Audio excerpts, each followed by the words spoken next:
Okay, it looks like here in Brussels it's 3 o'clock and it's time to start Youth Proactive's webinar. And welcome all to our fifth webinar. Thank you for taking a moment for us during your afternoon. My name is Charlotte Daillon, and I'm the advocacy officer here at the Youth Proactive. And we have actually created a series of webinars based on the European Union's youth goals that you can find on the strategy that is dedicated to us, the youth, and there is 11 of them. And Youth Proactive with this webinar series is tackling them one by one. And today, the subject is how to make societies more inclusive, especially for physical and mental disabilities. And we are honored to say that we have an expert today here with us, Antonio Rosique, and we will have a chat between us, and then you, dear viewers, will have the chance to ask your questions. And a few practical things. This seminar will be recorded, and afterwards you can find it on our YouTube channel. And I think I said it all. And Antonio, thank you for being here.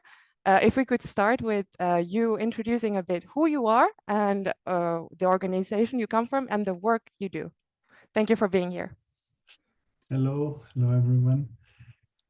So I am Antonio Rosique. I work, I did the studies on European affairs, on political science and European law. I started working, as many people in Brussels, as an intern in different organizations, in fact, in a youth organization. And after that, I was working on human rights, and for several reasons, I started working with people with Down syndrome. And working with people with Down syndrome was something amazing, and I felt really how important it is for people with Down syndrome, of course, but also for the whole society. So then I started a new NGO to represent people with Down syndrome at European level. So this NGO is called EU for Trisomy 21. This is the NGO that now I am president. It's very young. We are just 1 year old, but it's quite, it's growing so well.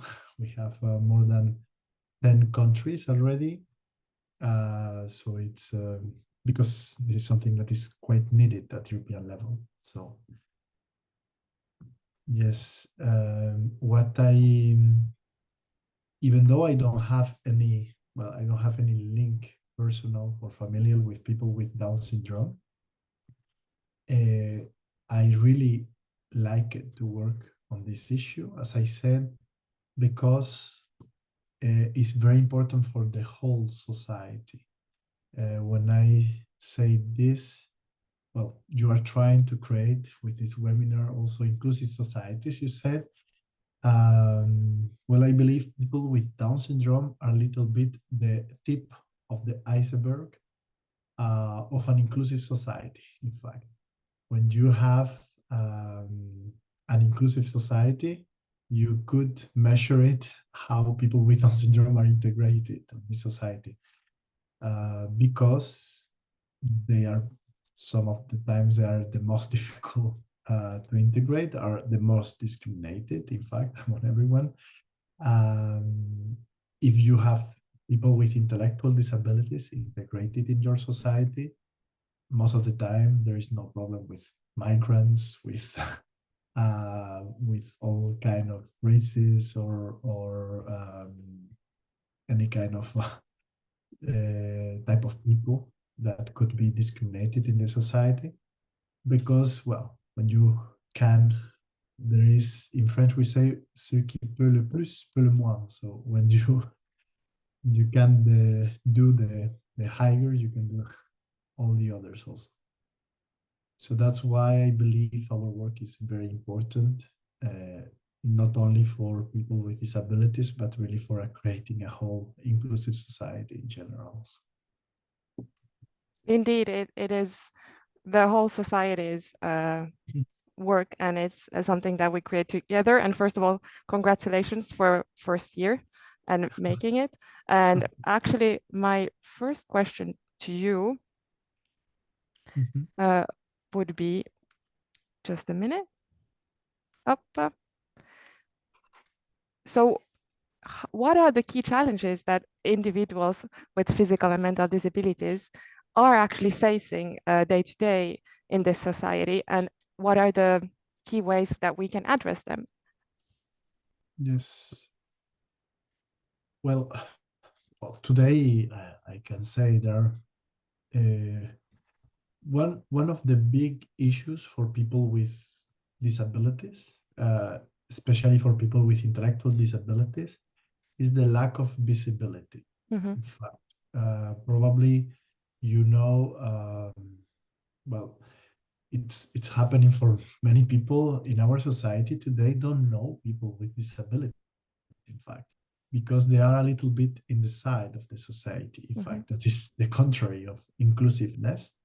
They are sometimes studying in schools that are separated from other kids.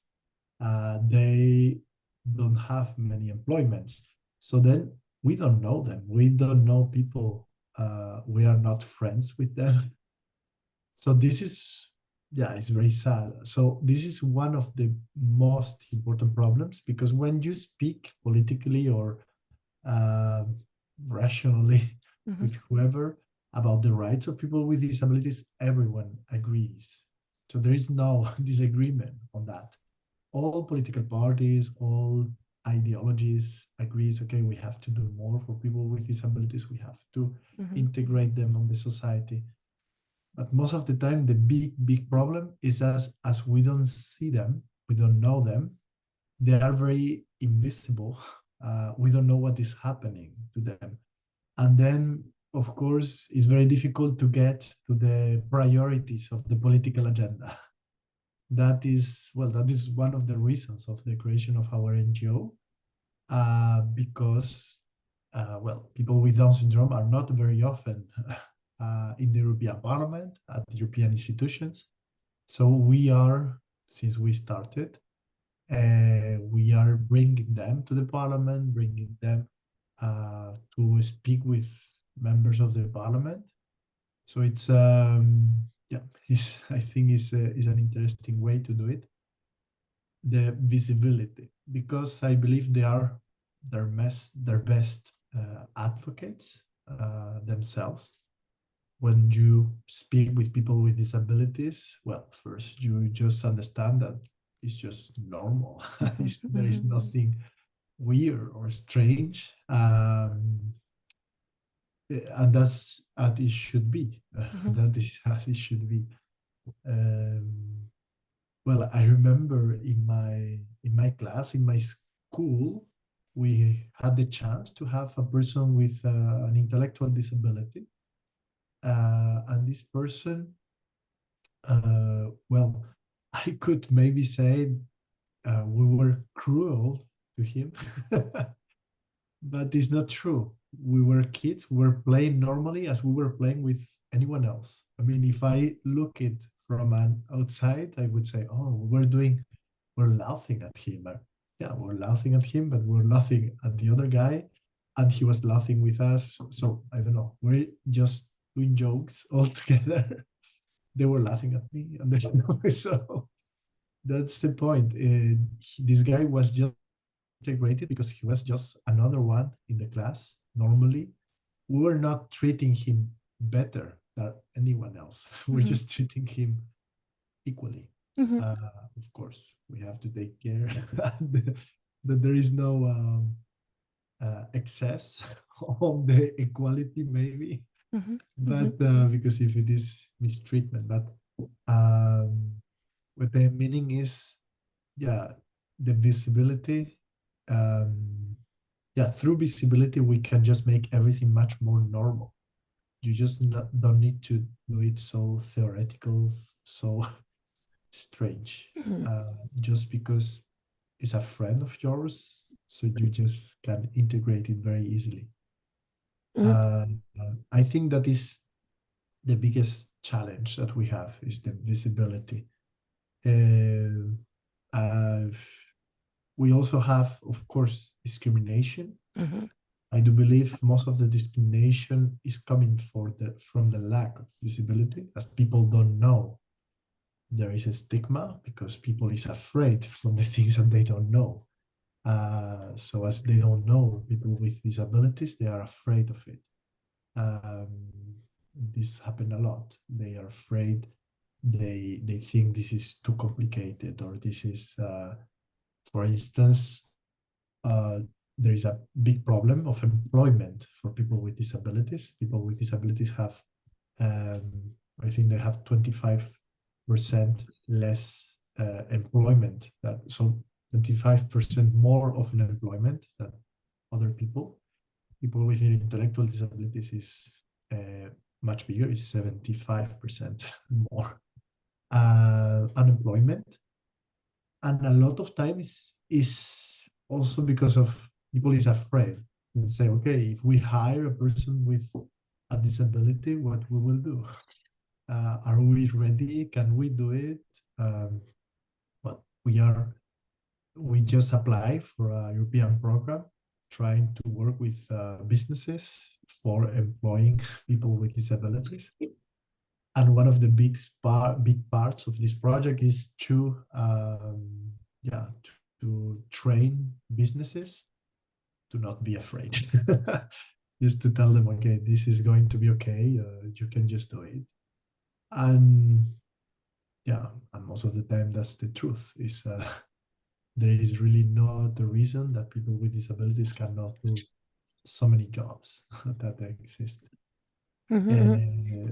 So I think those are the big three challenges or problems: is the lack of visibility, the stigma or discrimination, and also the lack of employment. Mm-hmm. Um, After they are correlated, because as you don't have an employment, then you don't participate in the society, so then you are invisible. Mm-hmm. Mm-hmm. As you have a stigma, then they don't hire you, so you don't participate in society, so you have stigma. So, Mm-hmm. of course, this is a complicated thing, um, but yeah, I think one of our best tools is to show normal lives of people with disabilities, Mm-hmm. to make it more visible, and mm, how to say, that will really break this bad cycle. Mm-hmm. Mm-hmm. Yeah, everybody wants to be seen and everybody should be accepted as they are and be Mhm. part of the society. I think it's a great point when you say they are actually all connected.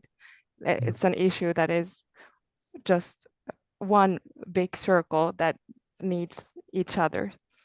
Yes. And as my next point, how can we, the viewers, me, everyday people, how can we foster a more inclusive and an accessible environment for individuals that have different kind of disabilities in their various aspects of life, such as, for example, as you mentioned, employment, social participation, education. How can I make a difference? Oh, yeah, how individuals can make a Mm-hmm. difference. Um, well, I believe when you have such a level of we say, yeah, of lack of visibility, of stigma, I think everyone, of course, can do an effort, I believe. Well, one of the, as I say, one of the best ways is this visibility. So working to learn maybe more about disabilities, to learn more about people with disabilities, not only about the medical condition or the difficulties, but also about people. In fact, I would say one of the best ways to really fight stigma is to work with people with disabilities, to employ a person with disabilities or to go and have some volunteer working with them, um, helping them on a specific project or something. When you collaborate with them, this is, yeah, this is mind blowing. Especially, well, in my domain is people with Down syndrome. I can perfectly say when you start collaborating with them, you learn so much. In fact, in our last conference, Youth for Trisomy 21, we had one of the speakers where was one a guy with Down syndrome. He was and he was amazing. At the end of the conference, I was quite humble by the active life and very productive life that he has. This guy was, well, speaking in front of many people for a conference. He was Italian. And then he has so many Olympic medals that were hanging behind him. And at the same time, he was a volunteer for the Red Cross. And he was the first guy with Down syndrome to have a driving license in Italy. And and so so it was amazing. I was like, oh my god, I should do so many more things to be at his level. Um, but well, this is something you learn a lot like that. Also, I don't know. You can have experiences so interesting just going to meet individually people with intellectual disabilities. After, you can also learn about the rights. That's also an important thing, I could say. Well, this webinar is important. One of the biggest thing,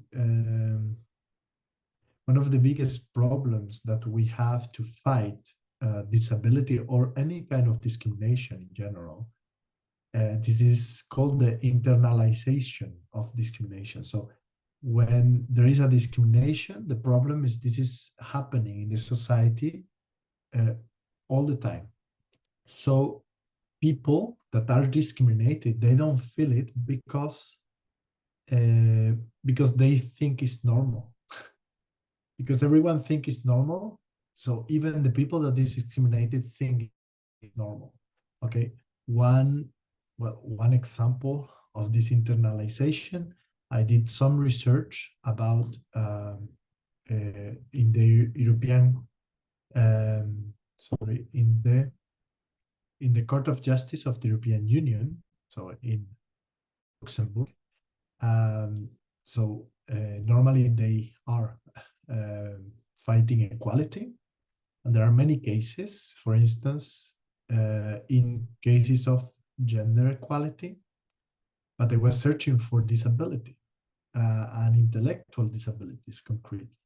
So for intellectual disabilities, I believe there is not a single case where a person with intellectual disabilities was in front of the court complaining about discrimination. And we do know that discrimination exists so much. So why is this? Well, because people with intellectual disabilities, they feel that it's normal that this is happening to them. Well, it's not normal. This is not normal, and we should complain. Well, for instance, I already said having 75% less of employment. This is a clear discrimination. Okay, and we don't hear much about this. Okay, there was some years ago. I don't know if now is the case, but some years ago there was a crisis of employment for young people, and then the European Union did directly huge packages of money for training and adapt the labor market to young people, because young unemployment was over 25% and more, which was dramatic. I am not saying this is not bad, but we are all the time like that for people with disabilities. And no one is really shouting about it. So this is something we should, of course, keep in mind, uh, learn about it also, and integrate that into our mind. This is also happening. Yeah, we are speaking so much about many interesting and important things on fighting discriminations, but very often we forget about people with disabilities because, as I say, they don't defend themselves that much. They should, and we should push them. That is my job. I am trying, but we shouldn't forget them. Thank you for your great point. You could say that knowledge equals protection for the most vulnerable in our society. Thank you so much for this very great answer. And as my next question, I would like to ask you, do you have, now that we're talking about the challenges and the issues, but do you have, now that you are working with your own organization, some successful examples of initiatives or programs that are effectively promoting and helping the empowerment of inclusivity for individuals with disabilities? Do you see light at the end of the tunnel, so to say? Yes, well, absolutely. I mean, I think what is wonderful of our work here is there is so much light. This is great. There are many things that are improving. I could say very basically, life expectancy for people with disabilities in general. I know better for people with Down syndrome, which is quite clear. Life expectancy 50 years ago, it was something like 26 years old. And today is over 50. So we have succeeded to have a life expectancy that it doubled in some years. So this is amazing. We are doing great work. Doesn't mean we don't have problems. We have huge problems. But as we are treating better people with disabilities, of course, very basically, they are having better life expectancies. They are living better also with less problems, because when you are treating also the problems that they have, the health issues, they are having better lives, of course. Also, well, social inclusiveness is super important, of course, for the society, but for health. So this is something that is very well demonstrated in social studies. When a person is well integrated into the society, their life expectancy is much better. So this is also very important, and it's true that we need to integrate them. Very often, this is one big problem, the integration in the society. And there are great improvements on, well, for instance, on inclusive schools. There is a lot of a lot of countries that have started to promote inclusive schools. You know, Italy, for instance, is an example on this. They are very good. They are quite bad, but they are little by little. We are promoting this, and inclusiveness in school as an option for parents, I would say, because sometimes it cannot be, okay? In some cases, it's better to have a specialized education. But in most of cases, inclusive education is really the best option. Not only for the people with disabilities that will have the option to a general education, so much better level education, but also for the society, because when you have a person with Down syndrome in your class or a person with a disability, well, you have to learn how to treat them. So you cannot avoid that. So you learn. And that is a learning for the whole society. As I said before, this is the tip of this iceberg. You are able in your classroom to integrate a person with disability. Probably you are training yourself also to include migrants, refugees, uh, people of different countries, races, or whatever. Okay, so because you learn it very easily, also with a very concrete example, so it's very good for people with disabilities, but also for the whole society. This is a great example that I think many institutions are fighting for. Again, as there is lack of visibility, it's difficult to promote it. In France, they has been condemned by the United Nations several times, and nothing really advanced. But some other countries are changing things, and this is great. For employment, there are amazing examples. What we really need is to work more on the visibility part, because those examples could be made much bigger and much more general. There is, well, here in Brussels, I live in Brussels, there is a restaurant that is called 65 Degrees. This restaurant is amazing. Uh, they were very intelligent. It's a culinary restaurant, so they have earned several years the top 10 of best restaurants of Brussels. So they have very fine cuisine, very good. So it's very intelligent, but all the service is people with intellectual disabilities. So what I think is very intelligent from them is that, as this is a fine restaurant, they only have a certain number of customers that have to book their place.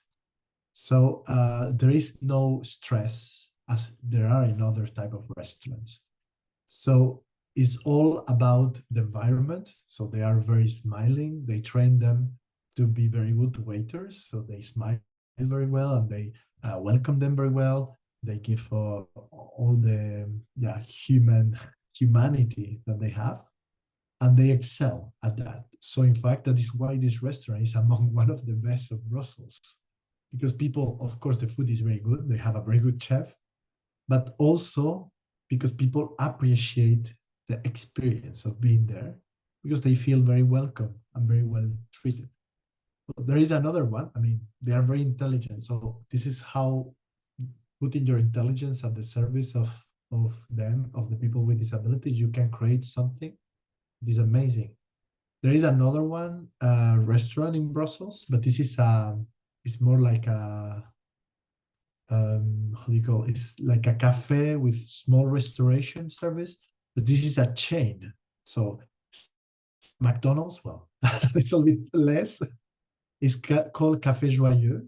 They also have opened one in Brussels, but what is amazing about them, they work very well on visibility themselves.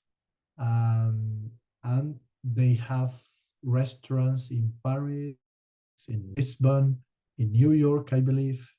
I am not sure if in Italy, in Brussels now. So they are opening restaurants all over the place. This is so what they do is they have a very simple way of serving. So it's like a self-service, like McDonald's, let's say. So like that is much easier. So you have the person preparing the food, or mostly they serve coffees. So it's a little bit more like Starbucks with a small part of food. And they're great. I mean, and they are very good in visibility. For instance, they are well known because they have a restaurant in the Champs-Élysées in Paris. It's amazing. You have a very beautiful restaurant just in this street, which is super fancy. And you have people with intellectual disabilities working there very, very well. So there are amazing initiatives, and then there are things that we have to work more. With our NGO, we are starting an European project. We just started 3 days ago. Officially, we signed the project to start a self-advocacy program. So the people with Down syndrome will train them to be self-advocates also. So like that, they can speak for themselves and they can go in front of the television or things like that.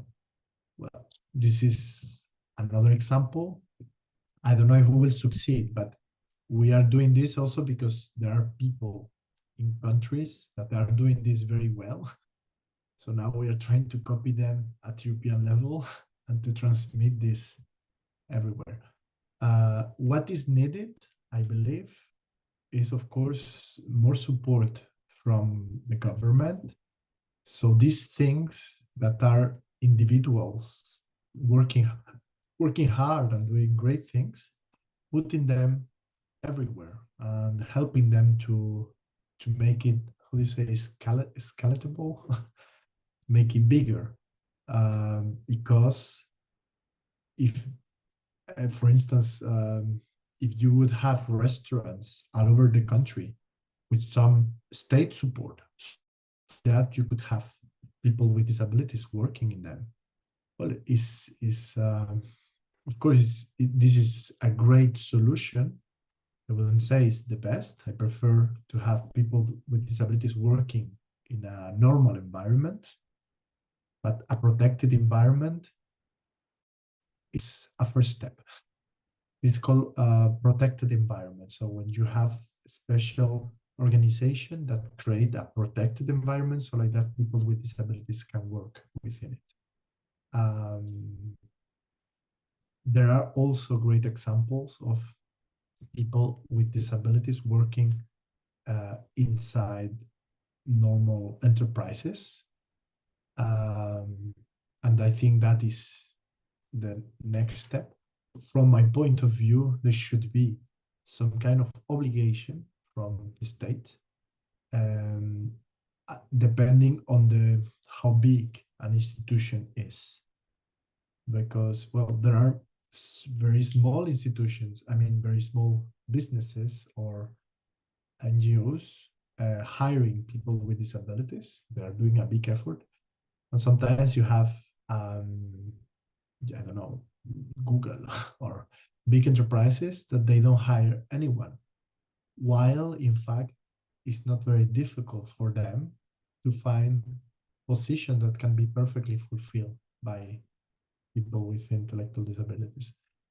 But this is another campaign that we do, is the European institutions should lead by example. So what we are telling some people in the institutions is that there should be an internship program inside the institutions to hire people with intellectual disabilities.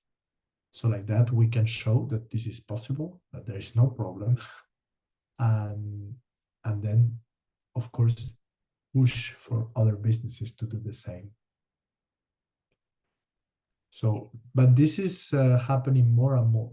I mean, there is many, for instance, I know there are big businesses trying to do these kind of things. I have an example is, no, I cannot say that example. I'm sorry. Yeah, but it sounds like No, there because is. there is a big business, but they don't know yet. They are trying. Okay. And they don't want to make it public, to build a whole building chain with people with intellectual disabilities and people with disabilities. So they are working on this. I think it's just what we should. This is about inclusiveness, this webinar. What we should keep in mind about inclusiveness in general is that when we are inclusive, we are not necessarily the most efficient. So our objective, and my objective, is not to be the most efficient ever. And I don't think the society should search. We should, of course, as a society, try to be efficient, but efficiency should be for making growing the society, not just for efficiency in itself, just for profit. No, this efficiency and our effort is especially important because like that we can integrate those that are sometimes less efficient. I would say a person without Down syndrome can be more efficient than a person with Down syndrome in some jobs. Yes, probably yes. But is that important? I think no at all. It is important to be super efficient on delivering a coffee. No, in fact, no. I do prefer that my coffee is delivered with a good smile and a good environment. You understand? My coffee maybe will be very like 20 cents cheaper because they deliver 20 more coffees in the same amount of time. Okay, but I don't care. Yeah. I I don't know understand. if you understand. Yeah. So if we are searching efficiency just for that, then we will have a society that is not inclusive. But I think it's such a society more poor and sad like that. On the contrary, okay, you have to assume that that wouldn't be as efficient as do it otherwise, but it can be done. It can be economically profitable. It can be interesting, and you are creating a great society thanks to that. Yeah. The key is being human to human. Thank you so much, Antonio, for your answers. Actually, time is flying, but dear viewers, if you have questions regarding the subject, you can ask them right away or pose your question on the chat if you, Antonio, have still time for a few questions. Let's see if we have. Let's see.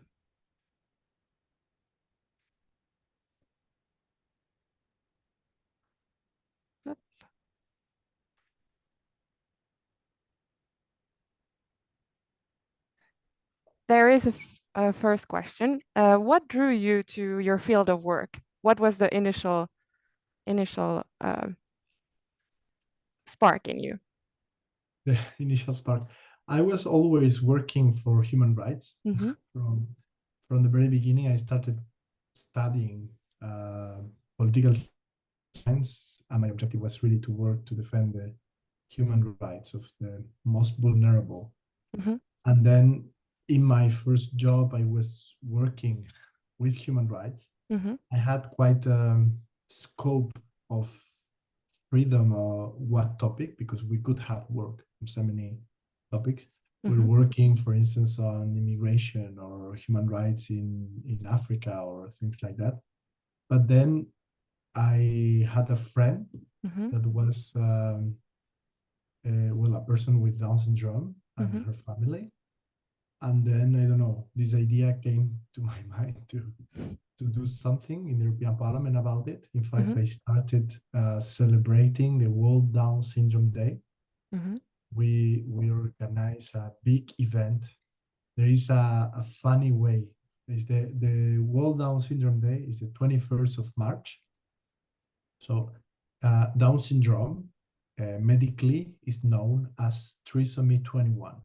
So trisomy 21, it's because in the third chromosome 21, so the chromosomes has numbers, the 21 chromosomes, it has, so people with Down syndrome, they have 3 instead of 2. So everyone have 2 pairs of 23 chromosomes. And people with Down syndrome, they do have 1 more in the 21st pair. So the World Down Syndrome Day is the 21st of March, to recall that is the third, so the third month, the 21st. So in this day, there is a funny way of celebrating that is wearing socks, mismatched socks, funny socks, showing, I think the message is beautiful, is saying that people with Down syndrome, they are different, but they enrich our society. Because when you have funny socks and mismatch, it's funny. So they make the society better. So in fact, I was quite young, so I saw this and I was a little bit in love. And then I started a whole campaign in the parliament asking like the ice bucket challenge. This campaign was that one member of the parliament challenged another one to wear mismatched socks. And then I was having so much fun. So I fall in love with this topic because I was going to the European Parliament with mismatched socks every day. So everyone was laughing at me, but then I was telling them, this is for Down syndrome day. And then it was very fun and at the same time very profitable. We succeeded very well this year. We succeed to have several commissioners, people in the parliament, so many members in the parliament doing that, ministers in the country. So it was very, very funny and great. And after that, yes, I just continued doing that job because I felt that was important. In fact, EU for Trisomy 21 is a kind of a voluntary job. I started this for no money because I feel it's very important. And as I said, after my decision to start working, I realized how people with Down syndrome are this tip of the iceberg. I don't know if, well, the problem is there are so many discriminations are true, but the problem for people with Down syndrome is they are intellectual disability. So our society, I was speaking about efficiency. Sorry, I mix efficiency and so I think it's efficiency. Sorry. Yes. Efficiency. So our society search so much efficiency, even if you don't really realize it. We are really trying to be so much effective all the time. So people with Down syndrome are not necessarily in that scheme of, and we can see it on their face because there is other disabilities that are intellectual disabilities that we don't see it necessarily. So they are less discriminated, but people with Down syndrome, we see it directly in their face. So people are afraid because they see it, even though they don't know it. So they are very well identified also. So this is terrible, but this is the reality. We can identify them on a specific group. So that is the perfect match for a discrimination. We could, I mean, normally other groups are similar. You identify them by specific topic. I would say, for instance, refugees are a little bit similar. Most of the time you can say, okay, they are different color or they are different way, or not necessarily all the time, but a little bit like that. But people with Down syndrome are like that, and at the same time, they have a problem on their intelligence, so they cannot necessarily defend themselves. So, and this is something that our society judge a lot. So if you are blind, you can still speak and defend yourselves very strongly. And people can appreciate that a lot. But people with Down syndrome, not necessarily. We do have some people that defend themselves very well. So that's why I believe this is a domain that is super important. Is the poorer of the poorer.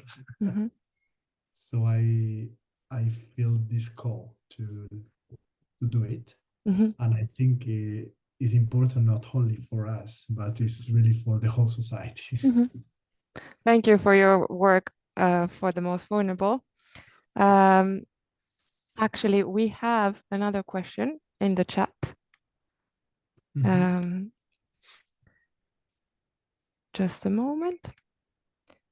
From Alma Marku, who says, I volunteered with children with Down syndrome, and I've noticed there are efforts to employ them in various places.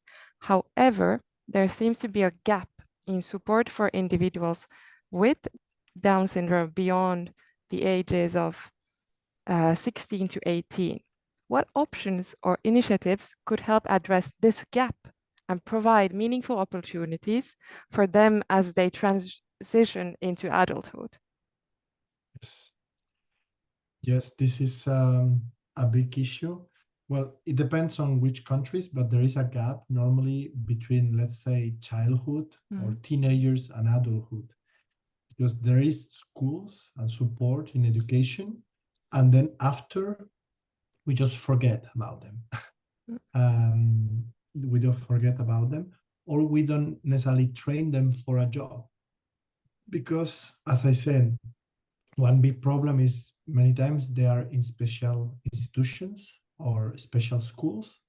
So what they do, they teach them very, sometimes is a bit poor, because they don't necessarily give themselves objectives or goals very ambitious. So they say, oh, okay, they speak, it's okay, or that is sad, okay? Because with any child, it's not a matter of people with Down syndrome. With any child, education systems should try to make them the best possible version of themselves. So that should be the goal. If this person, even if it has Down syndrome, can go to the university, that it should go. And if he doesn't go, it's a failure, okay? Even though compared to other people with Down syndrome, he's great. But if he could go further, he should go further, okay? And this is something that today is not very well adapted. A problem, but this is a little bit like the trap for unemployment. Maybe you know about it in economy. You have the trap of unemployment. Here is the trap of disability, let's say, which means that you do have some support, also economical support in some cases, but maybe some people with Down syndrome, they are suitable for a job. But if they get the job, they will be dropped from support from the state. And sometimes maybe this job will not succeed. And if they fall from their job, they are not suitable anymore for disability support.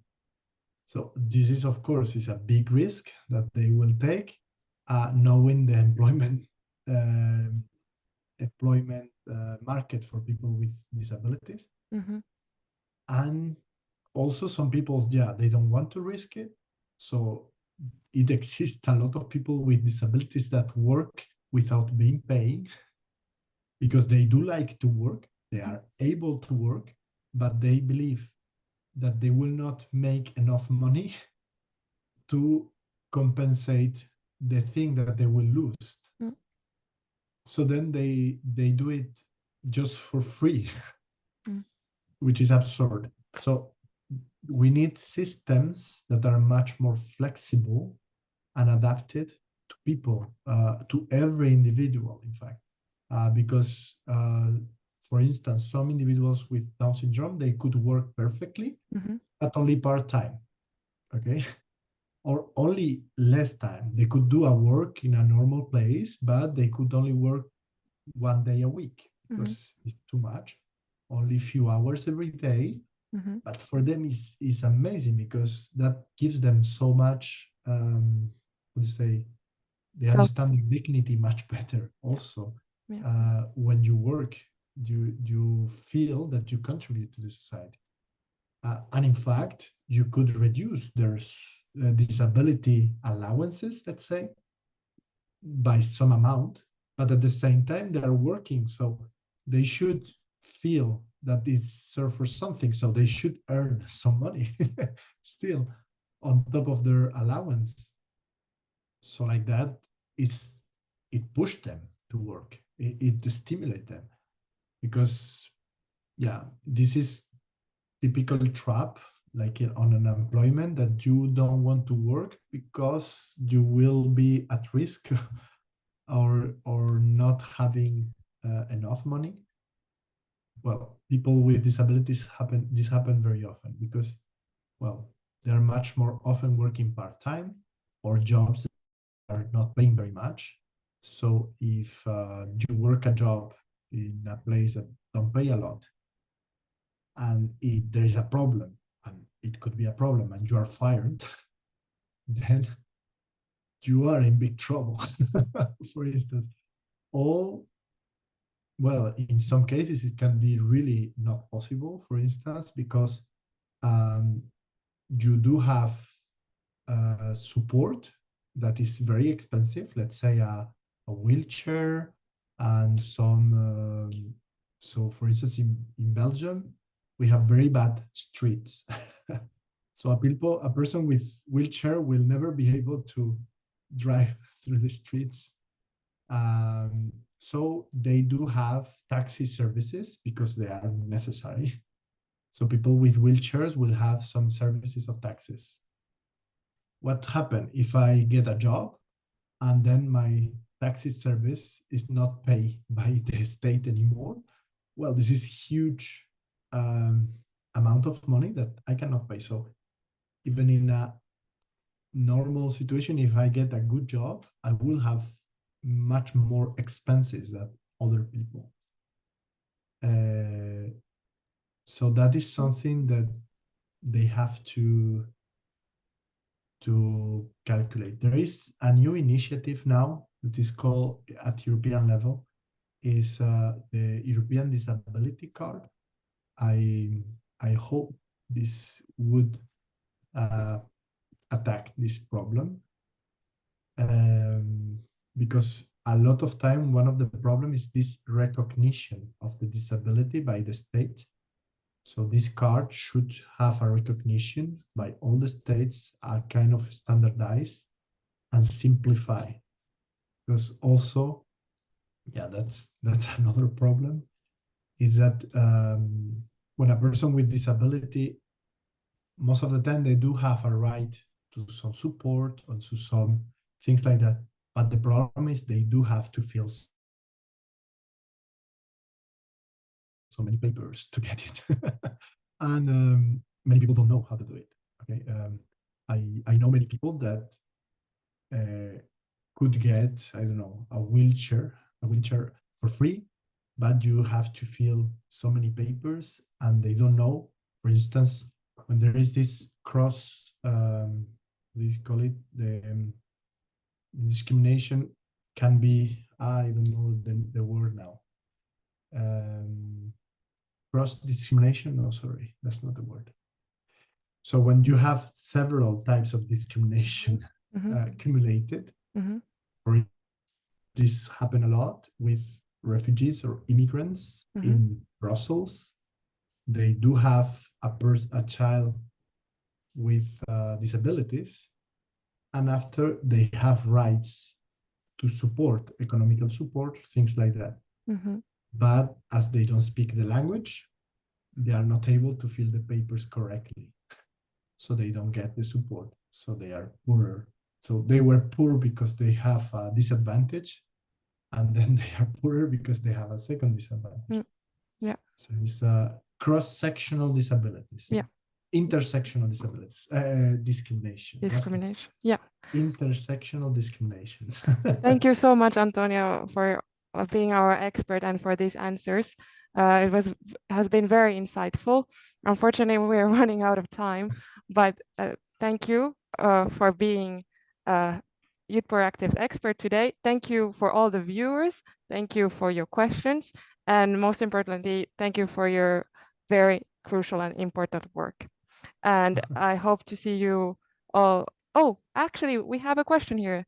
Detalina, I see a hand. You can open your camera. Okay, so I just wanted to send a clapping emoji to say thank you for everything that you're doing. It's incredibly inspiring. But I also had a question that I wanted to ask. If you could recommend some resources, maybe online or books or things like this that, for example, I could read or just inform myself even more, because I am not as informed as I would like to be, and that I think would be very useful. Well, you can follow us on social media if you want. So EU for Trisomy 21, we are on all social media. We try to follow the work of the European Parliament, but European institutions, and then we react, we inform also about that. So that is something you can do. There is very good resources on, there is a big organization that is called European Disability Forum. They do have amazing resources, okay? And then you can learn a lot, I mean, on the reports, but they do have very professional reports. That is interesting. For intellectual disabilities, there is also another organization that is called Inclusion Europe. That is interesting. They do have also very interesting resources. For instance, that is where I took this information about the European Disability Card. They did a very good job with the disability strategy. So those are their jobs. After, what else? I don't know. The problem is, yeah, this is a big work. There is not necessarily resources very accessible. This is a complaint I have. Mm-hmm. For instance, something I didn't announce, I have to say it before finishing. People with intellectual disabilities, they don't necessarily have the right to vote.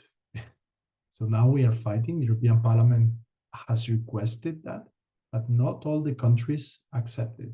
So, but once you have the right to vote, and we should have it, because this is everyone have the right to vote,